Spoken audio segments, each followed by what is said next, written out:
graça e paz, tudo bem? Queria compartilhar com vocês um texto da palavra do Senhor, está lá em Salmo de número 25, versículo 1. Salmo 25, verso 1, diz assim: Senhor, a Ti eu elevo a minha alma. É um texto pequeno para a gente pensar um pouquinho, para a gente refletir nesse café da manhã, nesse café com Cristo. Eu queria que você pensasse nisso, no sentido de termos intensidade quando nós estivermos diante do Senhor.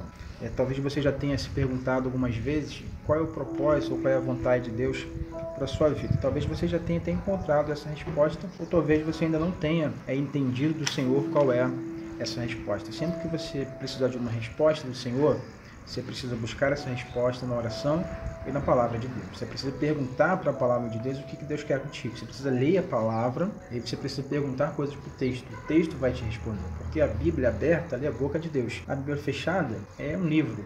Ela aberta, quando nós nos fomos a aprender, a estudar sobre ela, ela se torna a palavra de Deus, a boca de Deus para nós. Então, quando você tiver a necessidade de uma resposta do Senhor, sempre busque a orientação na palavra de Deus. E a Bíblia nos diz em Salmo 25, verso 1, que é necessário levarmos ao Senhor a nossa alma. Então talvez você ainda esteja se perguntando qual é a vontade de Deus para você, qual o propósito que o Senhor tem para a sua vida, como Ele deseja te usar, mas a gente precisa se posicionar diante do Senhor com intensidade. Quando Ele fala, Senhor, Te eleva a minha alma, Ele não está dizendo, Senhor, Te eleva o meu pensamento, Senhor, meu coração é seu, está dizendo, eu elevo a minha alma, a intensidade. A mesma intensidade que Jesus fala diante dos religiosos, quando eles perguntam qual é o maior de todos os mandamentos, ele vai responder que é amar a Deus de todo o coração, alma e entendimento. Então, é algo intenso. É necessário, então, nós entendermos isso e trazermos isso para a nossa vida. O Senhor espera isso de nós, espera intensidade. A gente não pode chegar diante de Deus de qualquer maneira.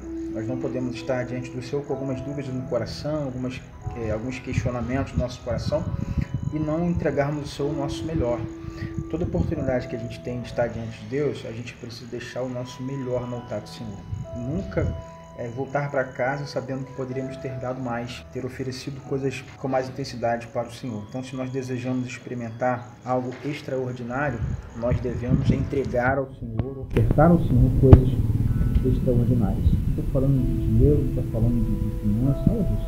Estou dizendo que você espera trazer para suas coisas, para sua vida, coisas do Senhor que sejam extraordinárias, coisas que sejam sobrenaturais. Você precisa oferecer para o Senhor coisas que sejam extraordinárias.